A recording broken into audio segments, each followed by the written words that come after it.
And I'm going to ask Bob here to please lead us in the pledge. I pledge allegiance to the flag of the United States of America and to the republic for which it stands, one nation, under God, indivisible, with liberty and justice for all. Thank you, Bob. Okay, welcome all. I'm Jackie Eaton, founder of Act Local Northwest Connecticut, and tonight's moderator. I'll provide some context, introduce our elected officials, and outline the flow of the evening. Act Local is a community of over 800 people based in New Milford, but reaching from Danbury, Richfield, and New Fairfield, up to Washington, Litchfield, Torrington, and beyond. We care about and come together to advocate for each other. We believe in collective action. We rally in New Milford every Saturday, rain, shine, snow, or sleet. We believe in collective flower power. The idea that everyone has a say in our government every day, not just once a year at the ballot box. That's why we sponsor events and town halls like this one. Because 2026 is an election year for every state legislator, this session is only 3 months and it starts February 4th, a week from tomorrow. Act Local believes that the more you know about both the issues and how your elected officials are thinking, the better advocate you can be for yourself and for your community. As reflected in our name, we believe that political engagement at the local level has the greatest impact. However, federal policy significantly impacts us here at home. We have all watched in horror what ICE is doing in Minneapolis with the full support of the Trump administration. We are concerned about state protections against federal overreach, such as the ICE tactics seen in Minneapolis. Furthermore, the proposed federal H.R. 1, which is the largest transfer of money from the poor to the rich that this country has ever seen, massively cutting services like Medicaid and SNAP for tax cuts to millionaires, is projected to worsen wealth inequality in Connecticut and has already required a $500 million state surplus allocation to cover shortfalls in food and health assistance. We are deeply worried about our neighbors. At this time, I'd like to introduce our special guest. State Senator Stephen Harding, Republican Senate Minority Leader, representing New Milford, Sherman, Brookfield, Kent, Sharon, Washington, parts of New Fairfield, Torrington, and on committees including Environment, Legislative Management, Education, Finance, and Judiciary. That was a mouthful. State Representative Patrick Callahan, our Republican representative from Sherman, New Fairfield, and parts of New Milford and Danbury, serving as ranking member on Environment and a member of our Judiciary and Transportation Committees. And State Senator Julie Kushner, Democrat, representing Danbury and parts of New Fairfield, Richfield, serving as Senate Chair of Labor and Vice Chair of Appropriations and Public Health. She's also a member of Children, Education, Executive and Legislative Nominations and Housing Committees. Welcome. So we've asked each of you to give a 5-minute opening statement to address one, your most pressing issue facing our communities, what you feel is the most pressing issue facing our community, and your legislative priorities for this session. Lisa will hold up a time card where when there's a minute remaining or 20 seconds remaining. Following opening remarks, we'll move to the Q&A. We ask you to write questions on the index cards, noting the topic and optionally your name and town. Volunteers will collect and sort them, and I will read selected questions, and the panelists will each have 1 to 2 minutes to answer, and Lisa will also keep you on track there. To ensure time for all the speakers, we can only cover about 12 questions tonight, selecting a few from each general topic and with limited overlap. Questions important to Act Local members, such as state-related ICE tactics, healthcare, energy affordability, and direct impacts of federal cuts and policies are prioritized. Non-factual or inflammatory issues and personal attacks will not be entertained. So without further ado, let's hear from our guests. And we'll start with Senator Harding, and then Representative Callahan, and then Senator Kushner. And so Senator Harding, your 5 minutes starts now. Great, so good evening everybody, thank you for coming. It's interesting. Today I had a lunch with Attorney General Tong, actually. Him and I met up in Hartford. I think it's important tonight because I think there are a lot of folks in the room that may agree with me on a lot of policy issues. I look around and I see many that do. And I see a lot of individuals here that may not agree with me on policy issues. But with that said, I think we're at a time in our country where it's important for us to find respect for one another, express our viewpoints in a respectful manner, respect the fact that at times we're going to disagree, and we can respectfully disagree, and ultimately strive in a strong way to find some level of common ground. You know, my hope would be that at the end of the night tonight that many of us that may not see eye to eye on political issues walk out of this room and see that we have more in common what we believe than less in common. And I think that that's apropos with, you know, my meeting with the Attorney General Tong today. I've known William for over a decade at this point when we were both serving as state reps. I respect him deeply as a human being. I like him personally, but we don't see eye to eye on a lot of issues, and we admit that. But at the end of the day, it doesn't mean that we can't meet with one another. It doesn't mean we can't discuss issues with one another and walk away still friends despite the fact that we don't agree on every single issue. And I think that that's why I'm here tonight. I think that's the reason why Representative Callahan's here tonight, and I would argue, I'm sure that's the reason Senator Kushner is here tonight as well. And so I look forward to hearing everyone's viewpoints. I would hope that everyone that has an opportunity, regardless of what their question may be, has an opportunity to ask that question and hear from their legislators what their answers may be. You know, in terms of what we're looking for, what I'm looking for in terms of this legislative session, it is a short session, and for those that don't know, short sessions are usually more focused upon budgetary issues, but there are still a lot of issues that we can address even outside the budget. But generally, it's more steered towards budget adjustments and less involved with other issues. However, all three of us up here serving multiple terms can tell you that sometimes a short session just means you do the same exact things just in a much shorter period of time. It's more of a sprint than a marathon, like a long session is. And obviously, one of the things that I think is critical, I think, to all of us in this room, regardless of political affiliation or individual beliefs, is affordability. You know, we have an affordability crisis in this state. I would argue that there's issues we have affordability crisis on nationally and have for a long period of time. And one of the things that I look at is our electric bills in the state. We have the third highest electric rates in the country, and there's no really good reason for that. We're third to Hawaii, that's out on an island, and I believe California might be number 2, and we're number 3. And I've heard from a lot of business owners, small business owners, mom and pop operations, as well as middle-class individuals, and in some cases for senior citizens that have been fortunate over time to pay off their mortgages, their electric bills oftentimes become the biggest bills they face every month in their house. And I don't think it's acceptable to walk away and say it's too difficult of an issue, let's move on.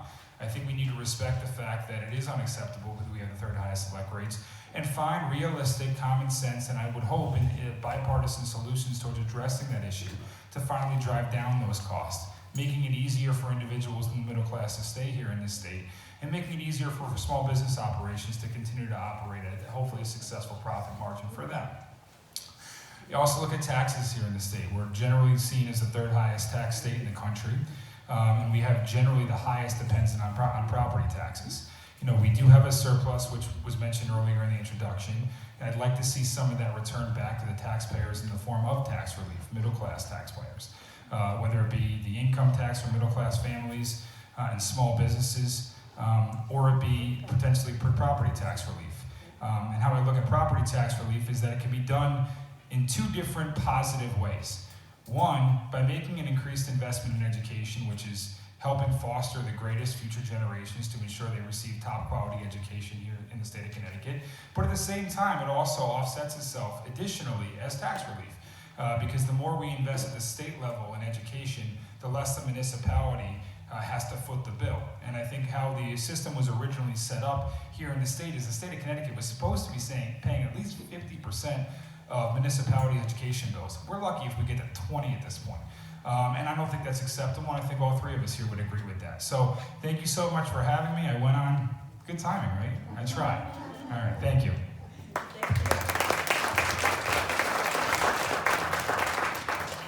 All right, I'll try and bring it under 5. Steve hit on a lot of points that I would make, but I'll expand on a couple. My name's Pat Callahan. I do represent, I'm from New Fairfield, lived there for over 30 years. Grew up in Norwalk. My parents grew up in Norwalk. Their parents grew up in Norwalk. I come from a family of 8 kids, so I don't know how my parents did it. At my dad's funeral, I said 8 college educations, 0 nights in jail. It's a pretty good accomplishment. So, but I did a career through adult probation. I worked for the judicial branch for almost 30 years, and I was a chief probation officer, which translates very well to my job on Judiciary Committee. It's actually kind of fun when judges come in for reappointment. I used to have to testify in front of them. They're testifying in front of me now. It's not a bad position to be in. But we have many good judges that serve on our courts. Before I started doing this, I'm just giving you a minute background. So I got into this because when I moved to town, Cheryl Reedy, the first selectman in New Fairfield, I went to her and said, let me help the town. And they put me on the Cannibal Lake Authority. I didn't know I'd be on it for almost 15 years and serve as the longest serving chairman. And with 3 toddlers at home, staying out at meetings till midnight. But I would go up to Hartford and testify before the Environment Committee on bills that affected Candlewood. And I got very interested in it, and I wanted to serve at that capacity, so it's great being co-ranking member with Steve. And serving on the Transportation Committee, certainly want to look at, I'll get into the issues now, look at the issues on 84 that are causing horrible traffic, traffic safety. Steve and I just came back from Hartford, and the amount of the people going incredible speeds, violating the law, putting us in jeopardy on the highways, there's got to be a solution. And Transportation Committee is an interesting committee to be on. You want transportation? No. It's something that I'm very interested in working on. On the Environment Committee, we've made some pretty good strides.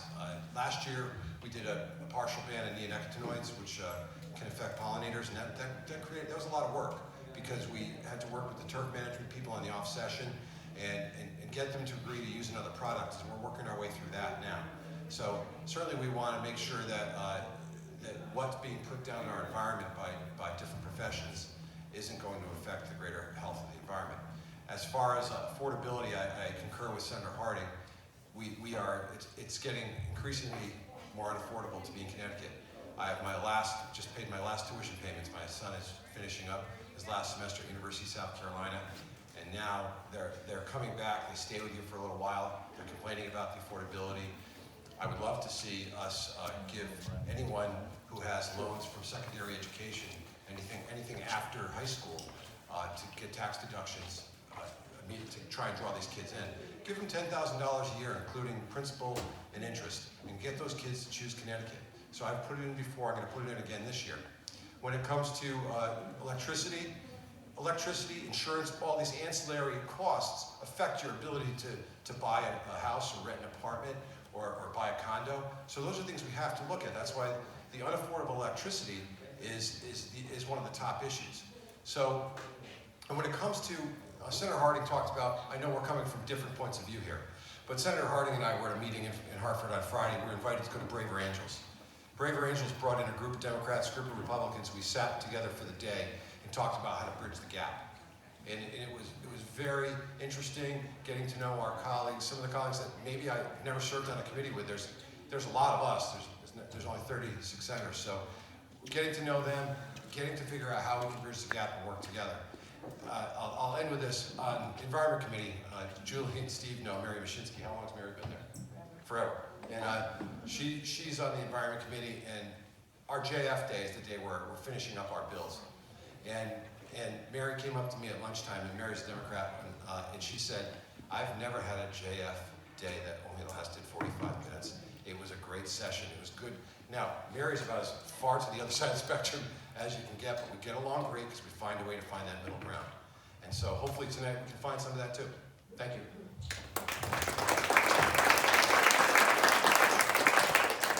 It's very hard for me to see people back there. I hope you don't mind if I stand up because you guys are taller than I am and I can't see anybody in the back.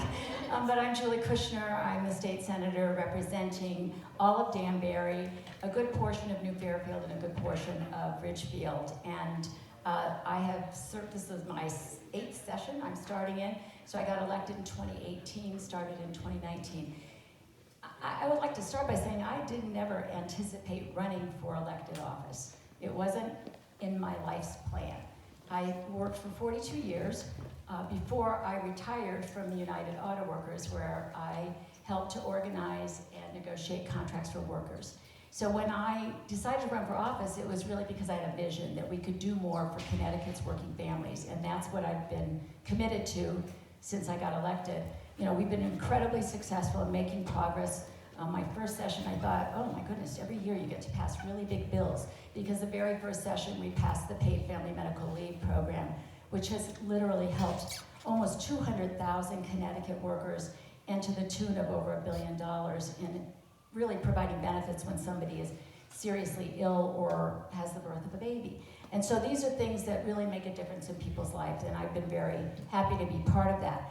I think in talking about where are we now, what do we need to focus on, I certainly will have 40 or 50 bills that I'm working on for the Labor Committee where I'm chair. But I think the real challenge is going to be the budget. It's going to be budget adjustments that we need to make to help working families, to help the people of Connecticut. And it's made much more difficult by the items you mentioned. We have seen major cuts in SNAP funding, in Medicaid, and these are going to hit our neighbors. This is hitting people who are going to now have food insecurity right in your neighborhoods. And we need to do something about that. The federal cuts are coming back to the state. It doesn't mean we're going to let people go hungry. I don't think anybody would agree with that. It means we're going to have to fund them from the state. And that's a serious problem for our budget. We already, as you mentioned, allocated in special session $500 million to try and address right now, immediately, some of the shortfalls. But I know we're going to have to do more. That's not going to be enough. And a lot of the cuts haven't actually hit yet. So there will be a continuation of need as we progress through the next couple of years. I think that, you know, everybody's using the word affordability. I think it's because it polled really well. You know, people are feeling like it's really hard to make ends meet. I don't think that's new. I think it's been going on for a long, long time, but it's worse maybe than ever. And I think that the things that we need to address in order to really see where people are coming from is we have to make sure that people have access to health care. I think that that's a huge problem right now. Hundreds of thousands of people were disrupted in their health care when they cut the subsidies for access health. And we are doing some things on the state level to backfill, but we're probably not, we haven't yet found the solution that's going to help enough people. So I think that will be a huge priority. We did work on the housing bill, and we passed a housing bill in special session. I think we know that the housing shortage is very front of mind for most of the people in our state. We talked about the electric bills, and there's no question that this is an issue that we have to address. And we have been addressing it. We did something in the last session which mostly involved making sure that we were really studying the issues to be able to surgically identify what are the programs that are causing the greatest cost and what can we do, where can we find change. And some of those studies are just coming out now. Pure, I think, just issued a study that came out in a report. So I think we'll be looking going forward this session on how to also affect the electric bills. I think just, you know, I'm running out of time, but I do want to say I think two of the other really important issues is protecting our communities. People are scared right now, particularly in our immigrant community, and they're right to be scared. What's going on in our country is really frightening, and I think that how we address that from the state is critically important, and I know that's going to be a top priority for our Democratic caucus in the Senate. Finally, on funding education, I think we can agree that we need to raise the amount of the foundation that our formulas are based on. And I think that we will find ways, and I hope we will find ways to do that right away, because no school district should face cuts because of the cost of inflation, and we've just kept flat funding. So I think that we'll find some agreements on those issues as well. Thank you. Thanks, everyone. So I'll begin with a few questions that came in advance while you write your questions, and then we will collect them along the aisles. But to get us started while we're doing that, I'm going to read a couple that came in advance. Okay. And then I think we'll follow the same order. So we would love each of you to answer. So we'll go from Senator Harding to Pat Callahan down to. You get 1 to 2. So figures it's probably the 2. So all right, great. Thank you. All right. So the first question from one of our members is: ICE shot dead 2 U.S. citizens, Alex Peretti and Renee Good. Did you see the videos taken by bystanders? Do you think either instance was a legitimate use of deadly force? If you saw something like that happen in Connecticut, what would you do?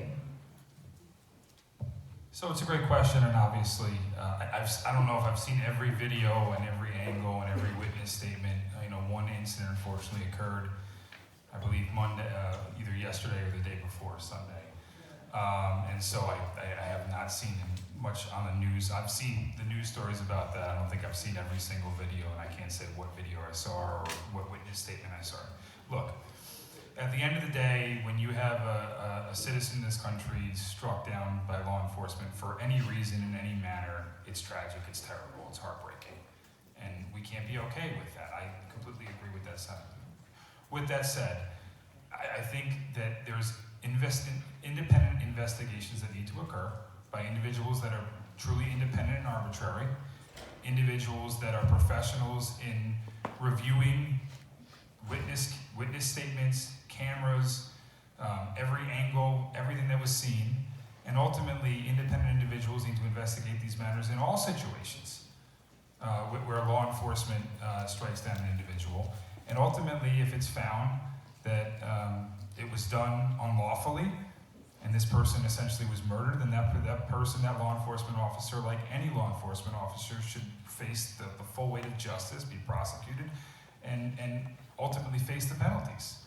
And I think that what I don't think we need now is to jump to conclusions. I think there's a lot of individuals that have understandably very strong feelings about what occurred.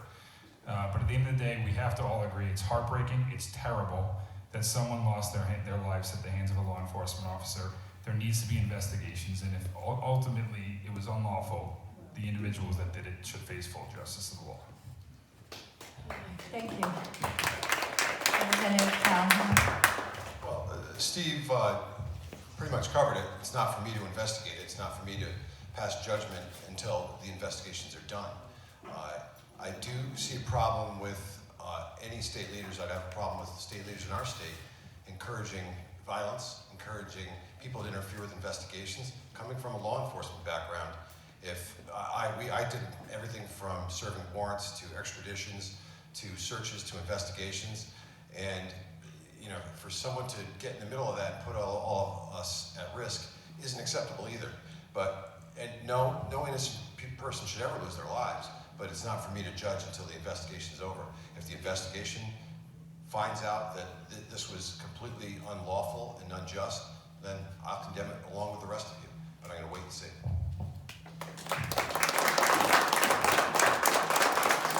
I think I'm coming from a different place.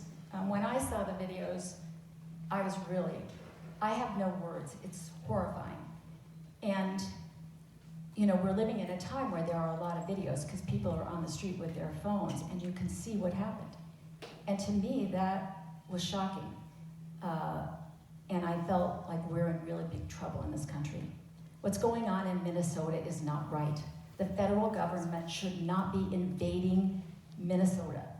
in Minneapolis. I feel that way so strongly. And when you say we shouldn't jump to conclusions, I agree. So why did the President of the United States jump to a conclusion, and so did the Vice President, and so did the Secretary? And I know you don't speak for them, but that's what I think we're reacting to in this country, is that when you see something for yourself and then you hear a very different narrative coming from Washington, it's more than upsetting. I really have a hard time finding the words to say how deeply dangerous this situation is. So I have no question in my mind that there should be an investigation, but I do believe the state should be allowed into that investigation, and the fact that they're not being given access to the information is another condemnation of what our federal government is doing today. So I feel very strongly that this is an issue we should all care about. Everyone in this room, and it doesn't matter what party you're in, you should care about this. It is not right what happened in Minnesota, and we don't want to see that happen in Connecticut. Thank you. Yes, and just to circle back to Senator Harding and Representative Callahan, in Connecticut, if this happened in Connecticut, would you push to have our own investigators investigate it, which is not what's happening in Minneapolis?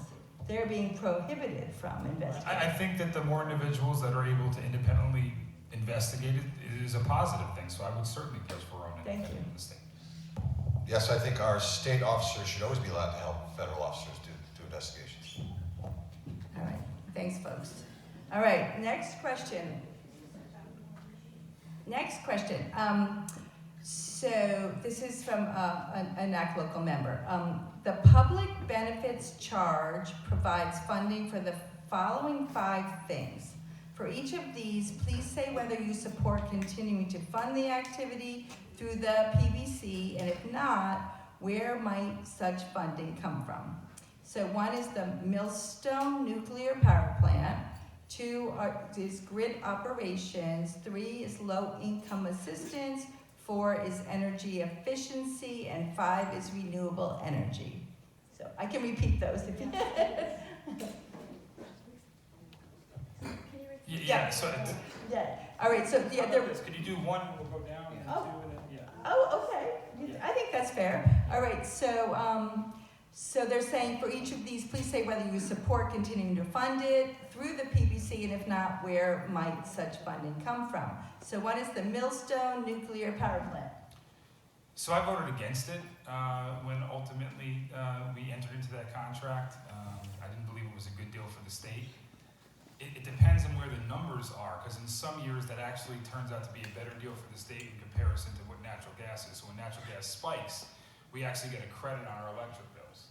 And I believe we actually got a credit on our electric bills this cycle based upon the Millstone contract. In previous cycles, it's been an increase in our electric bills. And this is exactly the reason why the public benefits needs to be part of the budget, not in your public benefits charge, and you're all getting taxed for it. Because we could have independent discussions over this, couldn't we? We could have independent discussions, but we're not. We have legislators that continue to support your public benefit charge being baked into your electric costs, and your legislators aren't even able to vote on it. That's wrong.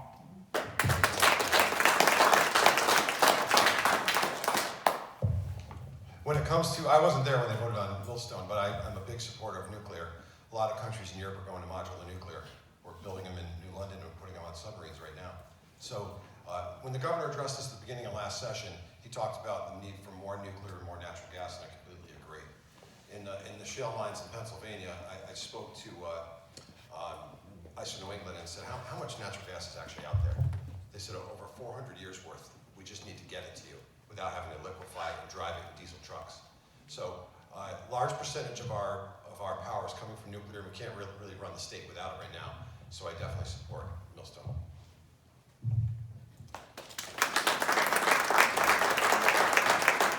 So on Millstone, I have the same understanding. There have been years that we've benefited from it and years that it's been hard on us. And in fact, I think the first years that it was really hard was 2 years ago. And so previous to that, we were making out on the hedge, that they call it the hedge. They essentially made a contract with Eversource to buy energy from Millstone, and they agreed on a price. And so if it's more than that, then we have to pay for it. ratepayers. I don't see the distinction that Senator Harding is making about taking it out of the budget. Because when you take it out of the budget, you're taking it from the same people, for the most part. Hold on a second. I did not interrupt you.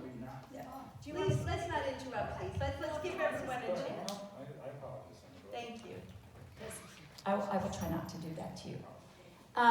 My view is that the problem with taking it out of the budget is that, in fact, we have caps on how much we can spend in the budget. We have caps on how much revenue we can take in. We have a set budget with very little flexibility for increases. Those are what you hear in the public about fiscal guardrails. So if you're going to pass on that cost into the budget, then I'd like to know, what are you going to stop funding? Is it schools? Is it Medicaid for the parts that we cover that the federal government doesn't cover? Are you going to cut out tax rebates that we're giving? Hopefully we'll be able to get additional tax rebates for things like the child tax credit. I don't see where we can cut it out of the budget and put it into the budget and not suffer great costs. So for me, I think that we have to look at the problem. I wasn't there to vote on Millstone. I don't know how I would have voted. I think there are some advantages and I think there's some disadvantages. But I do know that I think that's where we are now, and that we need to continue, we need that energy in order to really have enough energy in our grid. So I probably would hope for a better deal, and maybe that's why Senator Harding voted against it. Maybe he didn't think the deal was good enough, and I know a lot of people didn't think it was good enough. But I would certainly look at supporting that. Thank you all. All right, so the next part of that is, where would funding come from for grid operations? Yeah, I believe we obviously have to continue operating our grid. So if it wasn't in, I guess the question is, if it wasn't in the public benefits charge, where would the funding come from? Well, I mean, I think so there's obviously an investigation in which we have to undertake to phase in the public benefit charge, whether that's adjustments to our budget or not. I just don't think it's fair it's baked into your electric cost and we can't have transparent discussions surrounding this. I don't know why that's ultimately become a partisan issue in this state. It shouldn't, right? It's not fair. We're not able to have substantive conversations like we're having now about each individual aspect of it. We're not. And in some years, to Senator Kushner's point, it's a credit. So in some years, it would be a revenue source of the budget. We wouldn't even need to find additional funding for it. So I think it's unfair just to simply push it aside and we say we can't find room in the budget for this. Obviously, we'd have to make spending cap adjustments. We'd have to totally holistically review how we budget in the state if we're going to offset the public benefit charge onto the budget. But I can tell you something right now, it would be a lot less regressive on the taxpayer in this state if we funded it outside the budget. That middle class family in Bridgeport is paying the same exact money as a billionaire in Greenwich. Does anyone in this room think that's fair? So I think what I'm saying is we can't just holistically push this aside as an issue. I think over time we can find ways to offset aspects of the budget, of the public benefit onto the budget. It's going to take a lot of thought. It doesn't mean cuts. We're going to have to find ways, obviously, to expand the spending on the budget side to offset the spending on the public benefit side. But ultimately what I'm saying is it's completely unfair that our legislators don't have a discussion on each of these individual issues. And I kind of find it ironic that we're having a one-by-one discussion on each individual aspect of the public benefit, and we as legislators can't even vote on it. Right? So wouldn't it be nice? Wouldn't it be nice if we actually had that discussion or budget session as opposed to a town hall meeting? Interesting, thank you for that. I'm curious, do we want to go through the one-by-ones then? Or for time, do we? Well, why don't we consolidate? It's the same issue for all of them. Yeah. Because if it's the same answer for low-income assistance, energy efficiency, and renewable, if it's always sort of the same answer, I'm just curious if we want to now clump the answer. I'll defer to you guys if you want to attack one piece of this. Well, why don't we finish this one, then we just do the rest, right? All right. So we were with grid operations, I think. Yeah. When it comes to it's easy if you start with Steve because I agree with a lot of what he's saying. But when I talk to people when we're out campaigning, what I want to see is my wife stopped crying when she opens the electric bill. But when we actually had a lady from my district drive to Hartford this past year in tears, not knowing how she was going to pay the bill. So that can't continue. We need to find a way to make it more affordable. And what you asked about grid operations, I think what we should be paying on the bill that's in front of you is whatever it takes to get power to your door.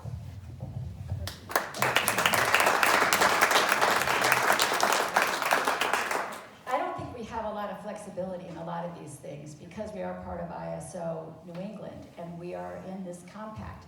And I think that we have to pay for the grid operations. I think everybody here agrees with that. Where we put it, on your bill, I'm not sure that's what's the most important thing. Reducing our electric costs is what's really critical. We did something last year to make small adjustments where we took, I think it was $250 million each year off of the public benefits charge and paid it out of surplus. I think it'll amount to about $800 million worth of savings. We did that last year. This year, I think there's a lot of intention from that committee. I don't serve on energy and technology, but we have had some policy discussions amongst our caucus, and I do think that there will be efforts again this year to find other measures that can reduce our electric bills, which is, I think, what everybody wants. Great, thanks everyone. So the other ones were low-income assistance, energy efficiency, renewable. So if it's all the similar answers that, or does anyone want to take one of those? I'll go. When we do need to help people when they can't afford it. During COVID, the governor, I think for 4 years, said if you can't afford it, you don't have to pay your bill.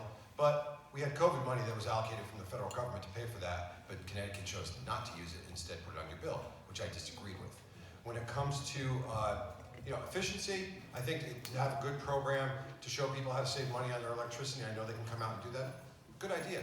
When it comes to paying for incentives for electric cars or someone else's charger, I don't agree with that. Let it stand, if that's better, let it stand on its own.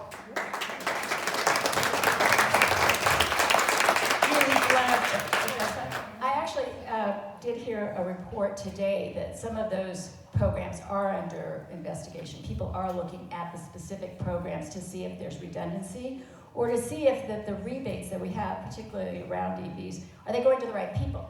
They weren't intended to go to the people who can afford to pay for an EV. They were intended to help encourage everyone to move to a more efficient, healthier planet type of approach to these things. So I think that you will see in the coming session that those are some of the programs that will be under discussion as we look at the public benefits charge to see how can we address it. The low income assistance that we've given, we've done that for years, long before COVID.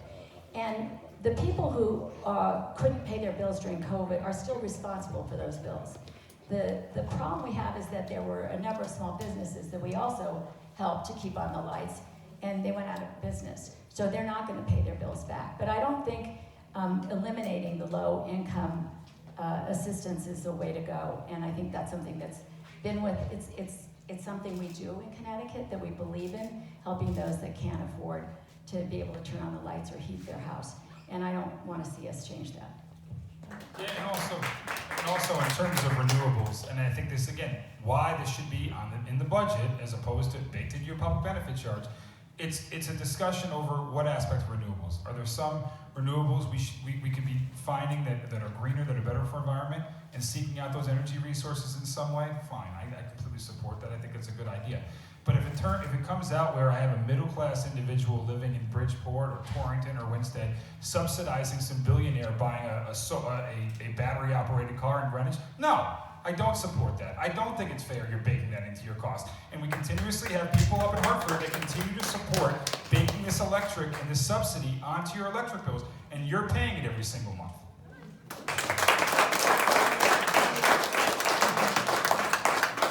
Everyone feels satisfied with that? All right. Thank you so much. Okay, we have a question about food insecurity. The $500 million that was set aside to, in part, cover healthcare premiums for people on Access Health will not help a family of 4 earning over roughly $160,000. Their premiums have more than doubled and in some cases tripled. What do you think the state should do to help these families? You talk about the ACA subsidies and the exchange? Yes. Yeah, and I support, and I didn't support the operation by which we took $500 million of a surplus and put it off budget. That I objected to, the mechanism by which we took funds completely off budget. I don't think that was the way to approach the issue, and I think even the Senate President agreed, but his answer was, we're in difficult times, we have to do this now. That's fair. I would have argued that we should be allocating directly out of the budget towards these appropriations, but part of the money that was taken out of the $500 million funds that I did come out and support was offsetting the subsidies. I don't think it's fair to put it on a family that's on the exchange to have their premium on the ACA increase in such a manner, and so I do support the state using it. In the big scheme of things, in a budget that's $40 billion, using a matter of millions to make sure you're helping working class families afford an affordable premium, I fully support that effort on the state's behalf.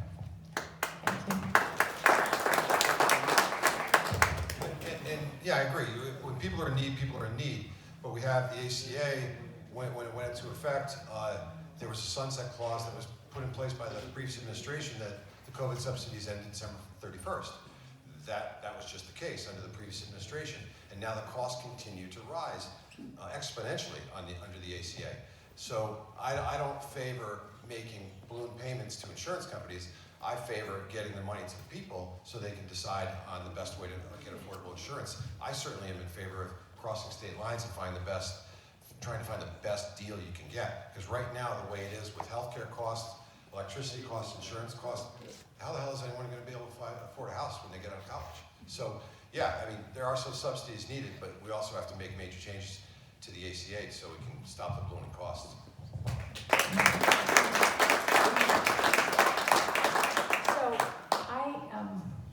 I don't think we've done enough, because we did stop at 500% of federal poverty level, and that sounds like a lot of money, but they are people that I know that are sitting in this room that make 500% of federal poverty level. That's $160,000 and change for a family of 4. And there are people in this room who cannot afford the increases they're getting on Access Health, and we're not doing anything out of that $500 million to address that. I think we have to do more. I think we have to look at those families that are paying mortgages. They're going to send their kids to college, hopefully. They can't afford the increases. I'm getting, I'm sure you are too, emails from people who are making, like they were paying $900 a month for this insurance, and now they got to pay over $2,000 a month. That's like taking a huge pay cut. And people can't afford that today. So I feel like this is something we really need to focus on. Connecticut needs to have a plan for health care, that we can't always rely on the federal government. It looks like we can't rely on them at all. Not only have they cut the subsidies, but they have not come up with a better plan. And so for me, I think we need to work on that in Connecticut. And we need to have a plan that doesn't just address those that we consider the most vulnerable. And I think, let me be clear, we have to help those folks first. But we also have to go to the middle-class families that are really struggling today. And I would like to see that be a real priority, and maybe we could work on that together. Awesome. Awesome. Okay, we have a question on property tax and affordability. This is from Jennifer in, I don't remember the town, but she asks, I have been a Connecticut resident for over 27 years, and in that time, my property taxes have almost quadrupled. What are you all doing to address rising property taxes so Connecticut residents don't get priced out of their homes? That's a great question and a pressing question, because I think that there are many, particularly senior citizens, that, as I said, have been able over time to pay off their mortgage, and their property taxes is the one thing that is driving them out of their homes and driving them out of a state and a community they love. And in many cases, my parents, they don't like to admit it, are hitting senior citizen years. They look great though. And look, they want to stay and watch their kids, their grandkids be raised here in this state, in this community, close to them. And it becomes difficult, particularly for families on fixed incomes. I think we could offer more in terms of incentives for senior citizen property tax relief programs. In terms of what I said about educating, investing in educating, I mean, it could be multi-pronged. Senator Kushner hit it earlier in terms of addressing the fact that we've never really addressed inflation over the past, I think, 13 years in terms of ECS funding. And what I just talked about at the beginning is that about 70%, even more so in some cases, of our municipal budgets occupy itself within education. So if we can actually address inflation for once in terms of ECS, we can both invest in education at the same time offset some property tax costs, and ultimately allow many communities to offer senior citizen property tax relief or just property tax relief in general to middle class families. I know that New Milford and Mayor Bass just recently instituted a program in terms of, I think it was a homestead exemption that offered different property tax relief more to individuals that are property owners that are living here in town, and as opposed to commercial industry receiving those property tax benefits. That's something that I think we can take a look at the state level to see if we can incentivize communities to do that as well.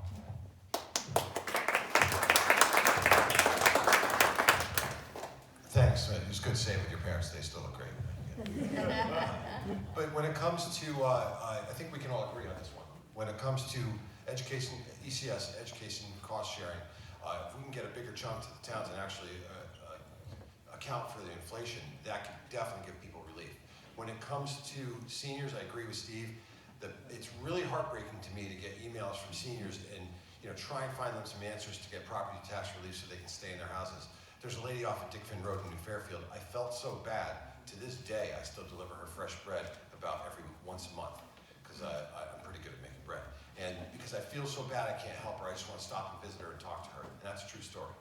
But when it comes to, I've had people come up to me and say, why aren't the people with other state plates being addressed? They're coming here, they're not registering their cars, that money's going back to the municipalities. It's tough to get them because there's companies that you hire, they take 40% of the profits and they're hitting the grandmother that came to visit. It's a tough one. But ECS funding and accounting for inflation is going to be a good first step. We did pass some legislation to help seniors to help veterans. We hope to expand on that this session, but we definitely have to find a way to keep seniors in their home that they've worked their whole life to pay the mortgage and stay in. So we have had some statewide property tax relief for seniors in the past, and I think that's something we should continue. I think the ECS formula needs to be updated. There's no question that it is out of date. It was set in 2013. It's based on the foundation amount needs, how much is it cost to educate a child, an individual child, and it wasn't even enough back then, is what I'm told. I think the problem is, and that would help, and I'm all for increasing the foundation amount and making it real, which would be closer to $20,000 as the base figure, as opposed to $11,000 that we have now. So I feel like that is something we can do that, as everyone has said, will offset some of the costs for the municipalities. I think what becomes really difficult when you're dealing with property taxes is that every municipality sets its own property tax rate. And so it's really hard at the state level to say how we're going to address that. For instance, I live in a community that has a very low tax rate relative to our grand list. And it is low relative, this is Danbury I'm talking about, it's low relative to other municipalities that are similar, Meriden or New Britain. And I think what happens to us is that we don't get as much ECS funding in Danbury as other similar cities do. But one of the things they take into account is how much can we afford to provide based on our property values. And that makes some sense, because do you think it would be fair if Danbury got more money than one of these other municipalities, but the taxes were higher over there? So to me, that offset is important. And what makes this difficult to address at the state level is the fact that we don't have a set property. And I'm not proposing that we should have a set rate for every municipality. I think there would be a revolt. So I'm not suggesting that, but it makes it very hard to address it. Thank you. Thanks, Adrienne. Okay, you've got some great questions. Here is another energy-related one. which goes, Lamont has been courting AI data centers which consume a huge amount of electricity and water. What are we going to do to protect us from having to pay for that? What is your plan for the people of Connecticut for that? So I think, the Data Privacy Act, yeah, I know. There's certain bills that just resonate in your head, and I'm sure Julian can tell you. There was a Data Privacy Act, but data centers, it's difficult because there's a commercial aspect to that, and obviously it's an economic driver in some respects, and it is a wave of technology that is coming our way with the advancement of artificial intelligence, and the whole aspect of whether or not we regulate AI, how we regulate AI, how AI is going to be impacting our lives is a whole other discussion in and of itself that we could probably do an entire town hall and forum on, just on that alone. So it depends on the situation. I think that, you are right in saying that the governor has been pretty active in courting some data centers because I think he sees it as a wave of the future and sees it as an economic driver potentially to put Connecticut on the cutting edge of a technology that is inevitably coming our way and allowing us to prosper in that aspect of technology as it moves forward. With that said, I don't think we can be blind to the fact that these data centers take up a lot of the energy on the ISO grid, and that ultimately it's going to force us to increase our supply, and in some cases when we have to increase our supply, it's usually dirty supply of energy. And I'll give you an example as to what happened this weekend with obviously the weather being so frigid. There was a huge uptick in demand, which then forced us over the weekend to tap into our oil burning reserve to pay for this increase in demand. And so what I don't want is to put our state in a position in which we're striving for other sources of energy which are not as green, which are not as good for our health or our environment, all because we had to implement a data center at a certain place. So I think that we want economic development. It's better. It's a good thing for the people of the state. But we also want to be smart in how we economically develop.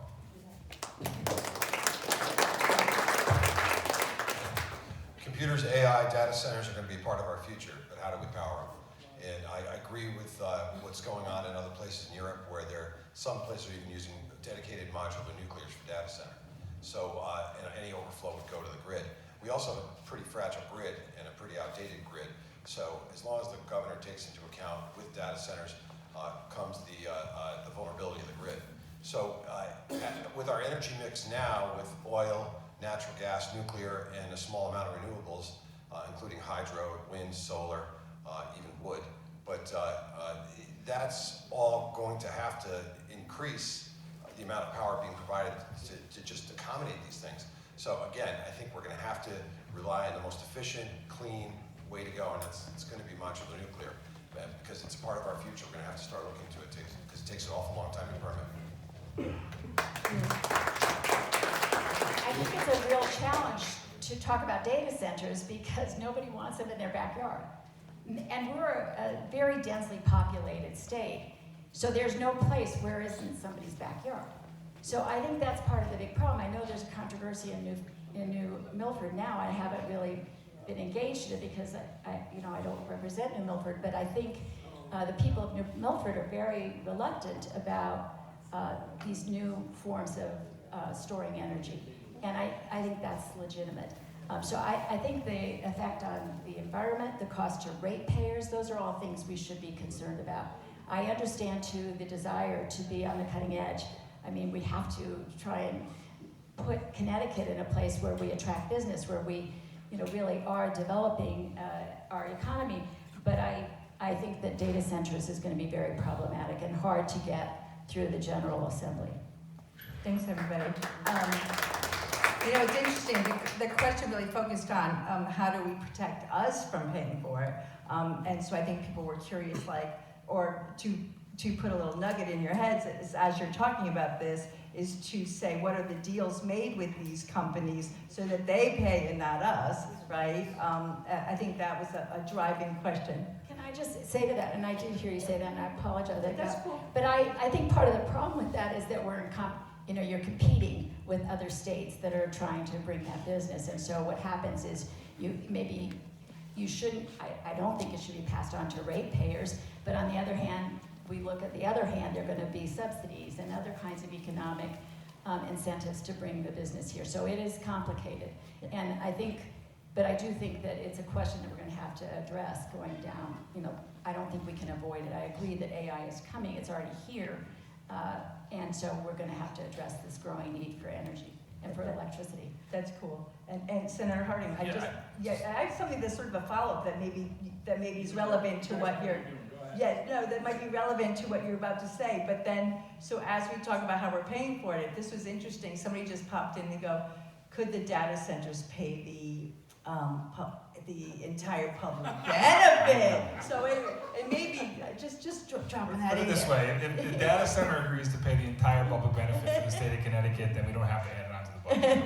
Yeah. So But sorry, go ahead. No, I just think, just to supplement what Senator Kushner was saying, I think a lot of us at times are frustrated from the state agencies. I think, I know, for example, and I know Senator Kushner has dealt with this, and Senator Callahan in both their individual districts, in terms of state agencies' decision-making and how it's kind of done in manners in which there's very little local representation or local input. The siting council is one thing that oftentimes comes to mind. And that's one of the reasons why I've put in a bill that I think everyone in this panel actually supported, which was Senate Bill 73, which would have put local representation on the siting council, which is one of the issues that we're facing here in Milford with the battery storage facility. But just to be quick, I think we need to maybe put legislation over what the standards are by which the siting council, et cetera, reviews these applications for data centers to put in the input of what you have to say and what Senator Kushner said.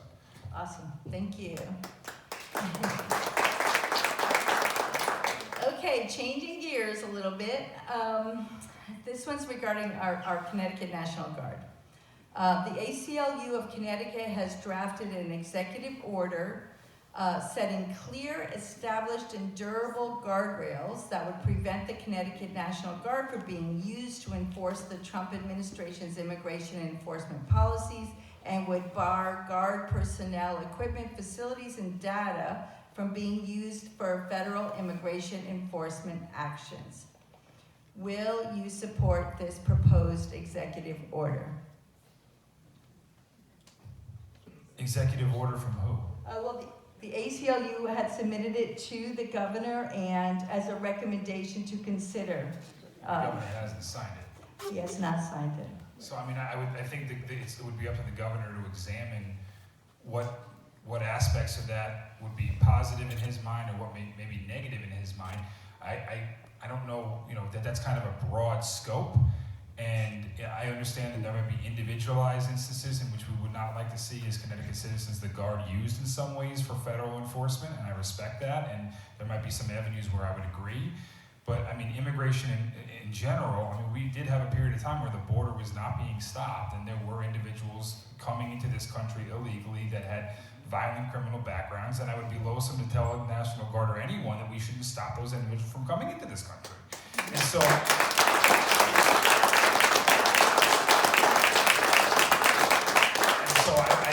I think something written that broadly, I would be certainly apprehensive to sign, and that's probably the reason why the Democratic governor of our state has not executed that.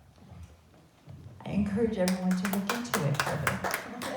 I'll look into it, but it hasn't happened, so Senator Harding kind of answered the question. So. Okay, thank you. I feel like we're avoiding the question.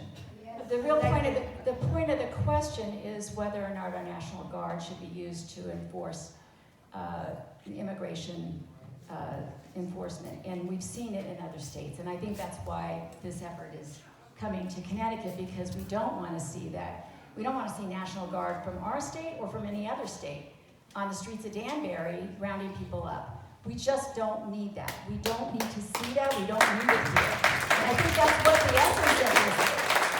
And going to the violent people who cross the border, that's not what's happening. I've seen it in Danbury where ICE agents have picked up non-violent immigrants. And that's not okay. And that's not what's happening around the country. When they did a report on how many people in that August operation in Connecticut were detained that had a criminal background, it was a very small percentage of the people that were detained that day, for those few days that we're in Connecticut. And I think that's what we're reacting to. We don't want to have that here. And I think that's what the ACLU is saying. Don't use our National Guard in Connecticut, here or anywhere else, to enforce the immigration enforcement actions that are happening around the country coming from the Trump administration.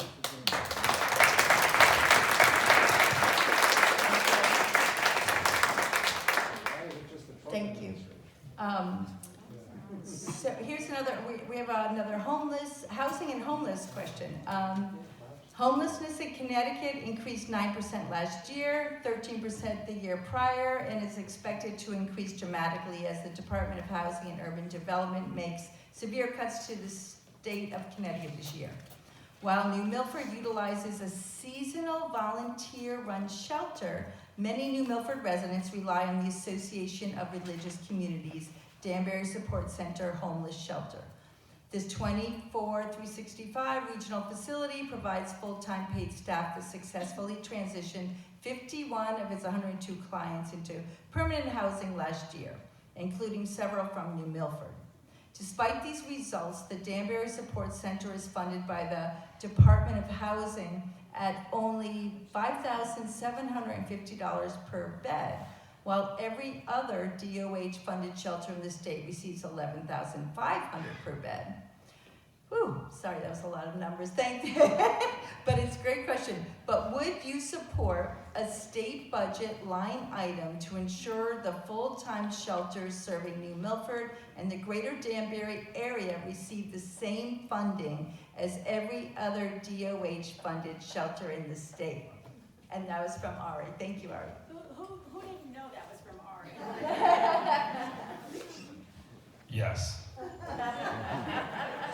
Is the answer yes?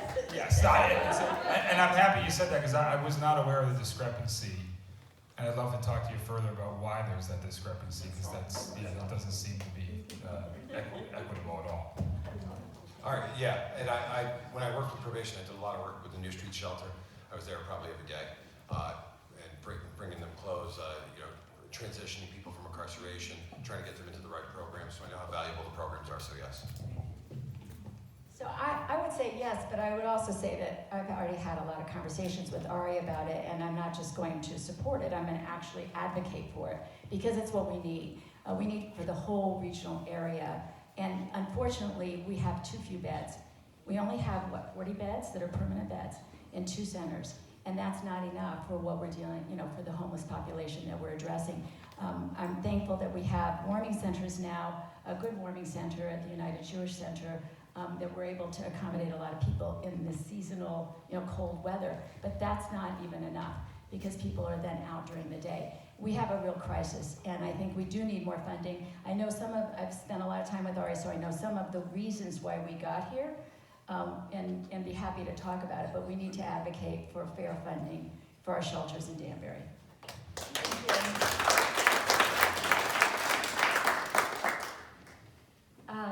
Here's a question about housing. Bob, a local resident, asks, I'm concerned about the state taking over local zoning. What is your position? I think that's referring to the larger bill, right? Yeah. So there's 2 bills, House Bill 5002 and then House Bill 8002, and I voted against both of those bills.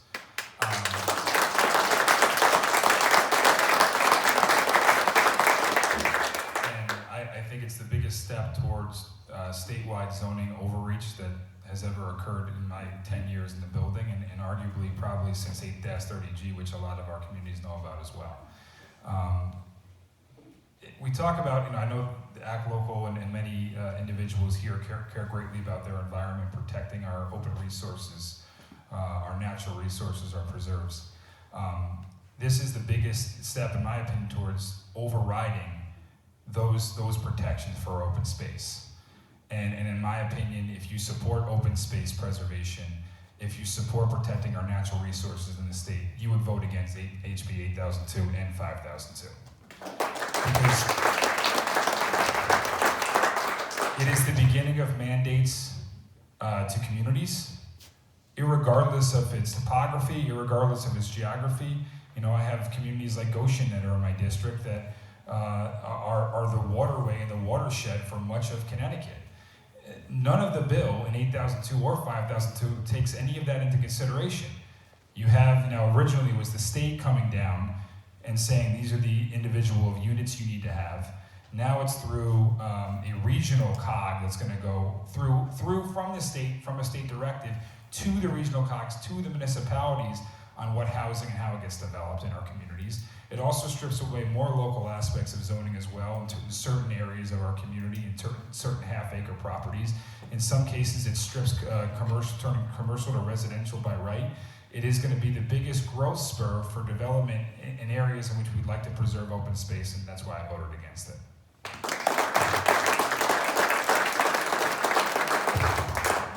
I also voted against both those bills, and what disturbed me is a town like New Fairfield, under the bill, would be required to put 300 units of affordable housing in under the bill. I don't know how that's possible. But also, what bothered me, I think Senator Harding probably remembers on the Environment Committee, there's bills that found their way into each one of the committees to find a way to skirt environmental concerns. One of the bills, I don't know if you remember, Steve, is if you live with farther than 100 feet away from a development, you can't comment. So if you're 101 feet away, you can't comment. So taking away the right for people to talk about the environmental impacts of development is found its way into all of our committees, and that bothers me. I believe we should have local control. I've served on the New Fairfield Planning Commission, and we're always, we worked with the local housing and trying to, Ann Brown in New Fairfield's been great, Anita Brown, I'm sorry, and we'll find a way to do it, but we want to do it locally.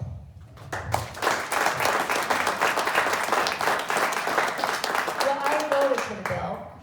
I think the polling showed that 90% of the people in Connecticut, 90% of those polled, believe that we have a housing crisis. And we do. We have a housing crisis. There's a housing shortage. The cost of housing is through the roof. We talk about that all the time. And we need to do something about it. There needs to be more affordable housing. And so I voted for this bill. This bill does not take away all the rights of the municipalities. It never did. When we were talking about this bill, people didn't like forcing things on municipalities, so we worked the other direction and said there are incentives for submitting a growth plan, a housing growth plan, and creating housing growth plans. I think this is a step in the right way. I'm sure there'll be more housing bills that come forward. But if we don't do something about affordable housing, we're not going to have, when your kids go off to college, they're not going to be able to come back and afford to live in your community. If you unfortunately lose a spouse, either through divorce or through becoming a widow, you're not going to be able to stay in that community because there's no affordable housing. And that's what's happening, and it's happening in every municipality. I know that I also represent Richfield, and they have very strong views on this issue, and they're very active on the issue of housing. I know Rudy Marconi, the first selectman, is really well regarded in Richfield, and he was very much involved in the negotiations around from 5002 to 8002, and he was sitting at the table with the governor, influencing how this would be implemented based on the interests of Richfield. And I don't think that we're going to see that the bill that we passed in 8002 is going to really hurt communities. I think, in fact, we'll probably have to do more in the future to really address the housing shortage that we suffer from.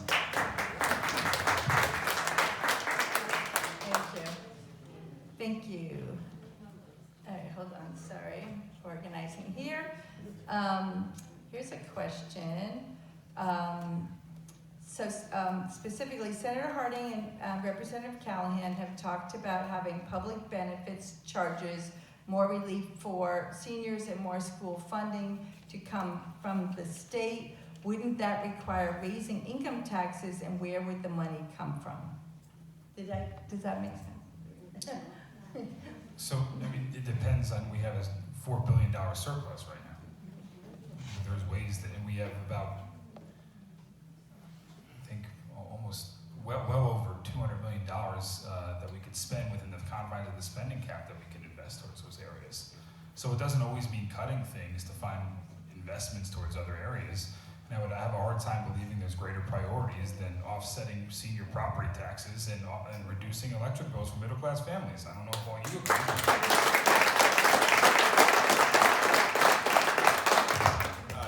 took the words out of my mouth. Julie? I'm really glad to hear the minority leader of the Senate say that we should spend some of the surplus, because I agree. I think we have a real dire need in our state to use more of our resources. I also think we need to look at tax breaks for working families. So I really think that we should be like other states where we have a child tax credit that's meaningful, so that families with young kids, they can, have some assistance from the state. And that's something I strongly believe in, and I will work on this year with other advocates. But I do think that ultimately we have to look at how do we fund these things. And $200 million goes really fast, as you probably know. It sounds like a lot of money, but it goes very, very fast, because there's also constant increases to the programs that we're currently funding. And so, that $200 million can get eaten up really quickly with just the programs that we currently fund, which is why I always am worried when we talk about putting things into the budget, what are we going to cut? And I think that's the problem. We did take off budget last year, hundreds of millions of dollars to address, $300 million to address universal pre-K. That's one of the crushing costs for working families, is affording childcare. And we're working on that. And I think we have an endowment now that we have a mechanism to grow, and we took it out of surplus. And I think that was really, really smart. So I think that there are more things that we can do off budget, but I'm surprised to hear that come from our minority leader, and I look forward to that discussion when we get there. Thank you. Thank you. All right, changing gears again. Women's health and equality in healthcare. Planned Parenthood delivers healthcare to Connecticut residents. 1/2 of all services include sexually transmitted infection and disease testing, and they offer cervical, breast, and testicular cancer screening, pre- and postnatal care, birth control for the purpose of reducing unwanted pregnancies, including vasectomies. 13% of Planned Parenthood services are provided to men. Treatment for common conditions such as urinary tract infections and more.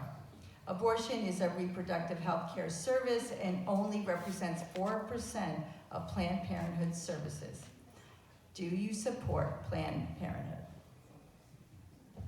Yes, I think that we also need to be careful about using state taxpayer funds towards the political aspect of Planned Parenthood, right? And so I like it or not, and I would say this about any organization, even if it was a conservative organization or a pro-life organization that also offered healthcare services as well. I think that when it comes down to taxpayer money, it's a good thing to invest in organizations such as Planned Parenthood that provide these critical services to women across our state and our country, but at the same time, I think we need to be very directive towards any organization that provides this care, that is to be used for healthcare services for the women as opposed to any political aspects of the operation. That goes for both Republican, conservative, independent, liberal organizations across the board. It needs to be devoted to services, which I support.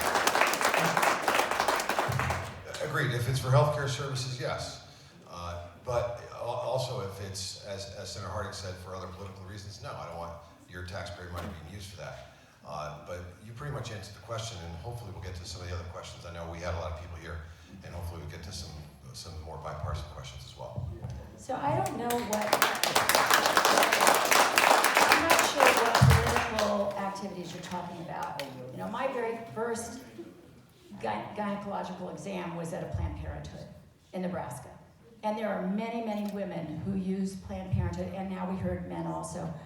I don't know, I don't believe that the money that we saw cut from the federal government to Planned Parenthood in our state, it was a lot of money. I think it was about $13 million, right? That's a lot of money for that organization. And I don't see that $13 million is going into a political program. I think they're using their funds to serve communities that are underserved. And I support them 100%. I just don't see how women's health care and health care that are provided across the... I was just going to say it's not...